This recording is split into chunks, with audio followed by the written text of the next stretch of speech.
యేసు క్రీస్తు వారి వార్త ప్రతి ఒక్క చెవిలో వినబడి ప్రతి ఒక్కరు కూడా ఆయన అంగీకరించినట్లయితే ప్రతి ఒక్కరు కూడా ఇక్కడ చనిపోయిన తర్వాత కూడా దేవాది దేవుని యొక్క రాజ్యంలో మనమందరం కూడా ఉంటామండి. ఈ యొక్క విషయాన్ని మీ అందరికీ తెలియజేయడానికి మేము ఇలా వచ్చాము. ఆ దేవాది దేవుడు ఎవరైతే ఉన్నారో నీ కోసము నా కోసము కల్వరిలో ఆయన మరణించాడు. ఎందుకంటే మేము పట్టుకొని వచ్చిన గ్రంథం మామూలు గ్రంథం కాదండి. మేము పట్టుకొని వచ్చినటువంటి ఒక బైబిల్ గ్రంథం ఉంది చూశారు. ఈ బైబిల్ గ్రంథం ఉంది చూశారు. ఇది మామూలు వ్యక్తులు రాసింది కాదు.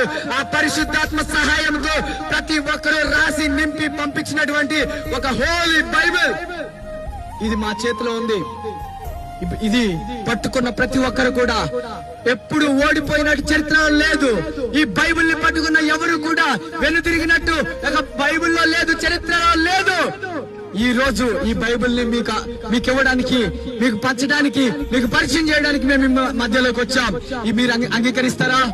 యేసుక్రీస్తు ప్రభు వారు మన కోసం మరణించారన్న విషయాన్ని మీరు అందరూ అంగీకరిస్తారా? యేసుక్రీస్తు వారి రక్తం ద్వారా మన పాపాలు క్షమించబడుతున్నాయి. మనం చేసిన పాపానికి జీతము వచ్చేసరికి మరణానికి దారితీస్తుందండి. మన మరణానికి దారితీస్తుంది. మరణం తర్వాత మనకు ఉన్నటువంటిది పాపము చేస్తే వచ్చేది నరకం.